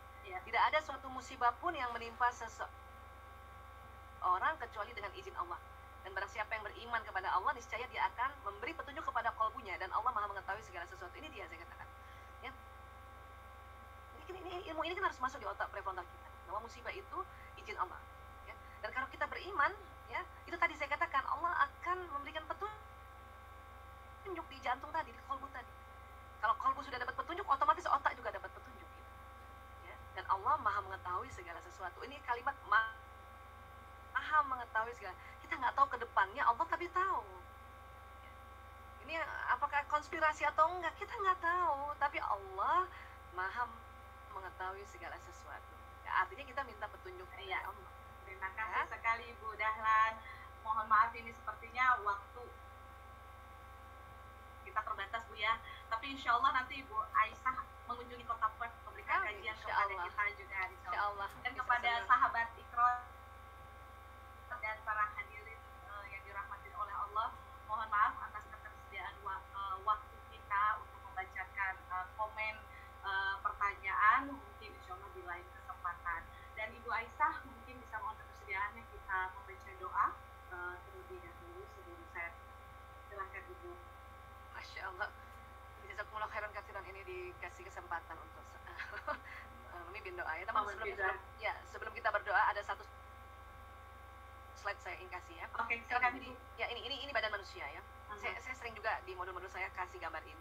Karena kita nih, tubuh kita itu ada dua jenis, badan seluler dan badan bioplasmik. Jadi tubuh kita ini keluar nur, keluar cahaya sesungguhnya. Ya, keluar gelombang elektromagnetik. Ya. Jadi tubuh kita ini sebetulnya gadget alamiah. Bahkan gadget pertama dibuat itu oleh Motorola dulu, itu terinspirasi dari kerja tubuh manusia. Gadget buatan manusia saja kita bisa kontak-kontakan kayak gini, di mana satu di Perth, satu entah di Sydney, kan, di mana ada tadi, ada di Bandung tadi ada. Nah, tentunya sinyal kita inilah yang terus berpancar, dan salah satu dari jutaan makna dari fungsi sinyal ini adalah mengantar doa. Jadi pada saat kita berdoa itu bukan cuma diam-diam saja, itu cuma kita ngomong kepala tunduk, bukan. Ini sinyal ini membawa doa kita. Dan sinyal ini bisa di-drive. Sinyal ini bisa di-drive. Kalau kita doakan anak-anak kita, sinyal ini menuju anak kita. Maka pada saat kita berdoa, kita harus sebut nama lengkap siapa yang kita doakan. Kalau kita doakan suami kita sebut nama lengkapnya dengan binnya juga. Ya, nah ini. Dan supaya betul-betul dua sisi dia bekerja. Selain diucapkan namanya, pada saat kita mendoakan, kita bayangkan wajahnya. Karena itu kerja dari salah satu kerja otak kanan. Ya. Bayangkan. Kalau kita nggak bayangkan, lihat fotonya kalau kita berdoa. Ya, terima kasih. Baik, kita doakan dan ada teknik yang Allah ajarkan sebelum berdoa adalah dibuka dengan salawat. Kenapa? Karena ternyata ini secara masih hipotesa ya. Salawat itu rupanya kalau kita salawat Allahumma sholli wa sallim ala sayyidina Muhammad, ini sinyal kita jumpa nur Muhammad, jumpa ruh Rasulullah. Dan diketahui ya, disepakati oleh para ulama, ruh para nabi, ruh para rasul, ruh orang-orang beriman Allah simpan pada saat alam barzah ini di lapisan langit ketujuh. Ya, jadi kalau kita Allahumma sholli wa sallim, ini langsung sinyalnya panjang. Itu sinyal 4G, itu 4G buatan manusia itu kalah. Mungkin bisa jadinya 400G. Baru 5G. Sehingga karena makanya kalau sinyal panjang, kita mau doakan siapapun dimanapun di bumi ini berarti nyampe sinyal. Masya Allah. Ya. Baik. Silakan Ibu. Mari kita buka doa. Ya, buka doa kita dengan kita kirimkan Al-Fatihah untuk bimbingan kita. Rasulullah SAW, ila hidratin Nabi Muhammad SAW. Al-Fatihah. Auzubillahi minasyaitonir rajim. Iyyaka na'budu wa iyyaka nasta'in. Shiratal ladzina an'amta 'alaihim. Amin. Teman-teman semuanya, sahabat Villa semuanya, hadirkan Rasulullah di depan kita. Ada tulisan Muhammad dengan bercahaya, masya Allah. Salam alaika ya Rasulullah, salam alaika ya Nabiullah. Allahumma salli wa sallim ala sayyidina Muhammad. Allahumma salli wa sallim ala sayyidina Muhammad wa ala alihi wa sahbihi ajma'in. Allahumma salli wa sallim ala sayyidina Muhammad wa ala alihi wa sahbihi. Dengan kita bersalawat, sinyal kita insya Allah diperpanjang Allah, berjumpa Rasulullah, dan saat itulah Rasulullah mengenal kita, siapa yang datang saat ini karena kita bersalawat. Mungkin badan kita ada di dunia, tetapi badan bioplasmik kita berjumpa Rasulullah. Itulah makanya Rasulullah kenal siapa ya umatnya yang sering bersalawat, dan tentunya Rasulullah memberikan syafaat baik di dunia maupun di akhirat. Allahumma sholli wa sallim ala sayyidina Muhammad.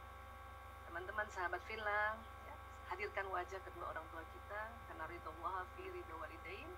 Kita doakan pada orang tua kita. Ya Allah, kirimkan doa ini untuk ibuku. Sebut nama ibunya yang lengkap dengan bintinya dan hadirkan wajahnya. Dan untuk ayahku, sebut nama ayah yang lengkap, hadirkan wajahnya. Allahumma ya Allah, kami mohon ya Allah, curahkan kasih sayangmu pada kedua orang tua kami ya Rob. Ampuni khilaf mereka ya Rob, ampuni dosa mereka ya Rob. Amin ya Allah. Amin.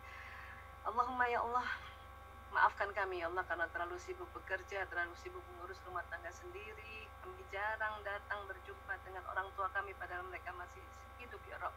Apalagi di tengah pandemi ini ya Rob, keterbatasan segalanya ya Rob. Jadi kami jarang datang kepada mereka ya Rob, dan jarang pula kami doa yang khusus untuk mereka ya Rob. Ampuni kami. Dan berikutnya kita hadirkan wajah pasangan hidup kita. Ya Allah, kami doakan pasangan hidupku ya Allah. Sebut namanya lengkap dan hadirkan wajahnya. Dan untuk anak-anakku ya Rob, sebut nama anak-anaknya yang lengkap dengan hadirkan wajahnya. Sebut nama bapaknya. Lihat wajahnya satu-satu yang kita lihat dia sangat gembira. Sudah lihat semuanya? Sudah. Allahumma ya Allah, kami mohon ya Allah, tetapkan iman, Islam, dan ihsan di keluarga kami ya Rob. Kami mohon jauhkan dari mara bahaya ya Rob. Tambahkan ilmu, tinggikan kejelasan keluarga kami ya Rob. Mudahkan segala urusan kami ya Rob. Lapangkan rezeki kami ya Rob. Lapangkan rezeki kami ya Rob. Lapangkan rezeki kami ya Rob. Hasbunallah wa ni'mal wakil, ni'mal maula wa ni'mal nasir. La haula wa la quwwata illa billahil aliyyil azim. Rabbana atina fid dunya hasanah. Lihat, bayangkan kita di dunia bahagia, fil akhirati hasanah, dan di akhirat juga bahagia. Wa qina azabannar. Visualisasikan kita ada neraka di depan kita, tapi kita dilindungi dan dijauhkan oleh Allah. Wa qina azabannar, wa qina azabannar, wa qina azabannar. Subhana rabbika rabbil izzati amma yasifun wa salamun alal mursalin walhamdulillahi rabbil alamin. Amin amin amin amin ya Rabb. Alhamdulillah, amin amin amin ya rabbal alamin. Ibu, jazakillah khair atas doanya. insya Allah kita semua doa kita Amin, diterima insya oleh Allah, Allah insya Allah, Subhanahu wa Ta'ala. Karena Ramadan ini dalam keadaan saum, sinyal kita lebih panjang. Iya, betul. Makanya afdol banget omongan-omongan kita di dalam Supaya kita kondisi saum ucapkan ini. doa dengan positif, insya Allah Ya. ya dijabah dengan oleh Allah. Insya Allah. Terima kasih sekali lagi Ibu, dan terima kasih jazakallahu khair kepada sahabat Iqra dan para hadirin dimanapun berada yang telah mendengarkan dan menyaksikan kajian online Ramadan kali ini. Dan tentunya kami mohon maaf jika dalam proses acara ada kekurangan, karena kekurangan hanya milik kami dan kesempurnaannya adalah milik Allah Subhanahu wa Ta'ala. Besar harapan semoga sahabat Iqra dan hadirin sekalian yang mendengarkan mendapatkan tambahan ilmu yang tentu sangat bermanfaat, dan kita semua diberikan kekuatan dalam menjalankan ibadah bulan Ramadan walaupun dengan keadaan yang tidak biasanya dari bulan Ramadan sebelumnya. Amin amin Allahumma amin.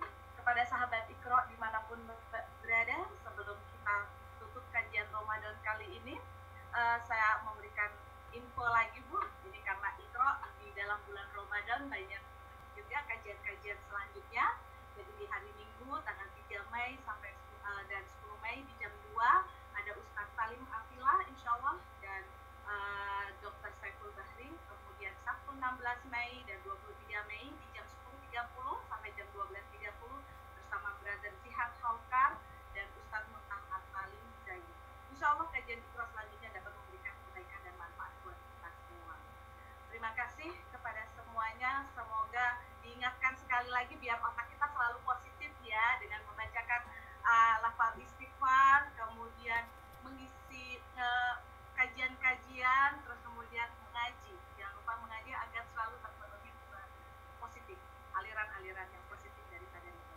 Akhir kata, saya ucapkan jazakumullah khairan kepada semua sahabat Iqra dan hadirin sekalian yang telah menyaksikan dan mendengarkan kajian Ramadan Iqra melalui Facebook Live.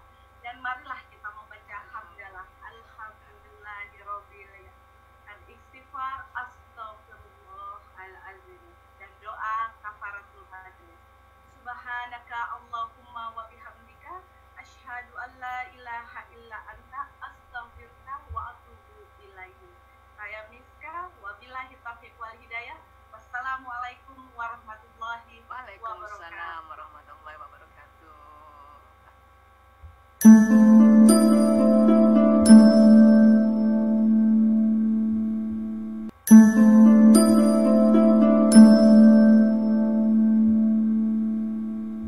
you.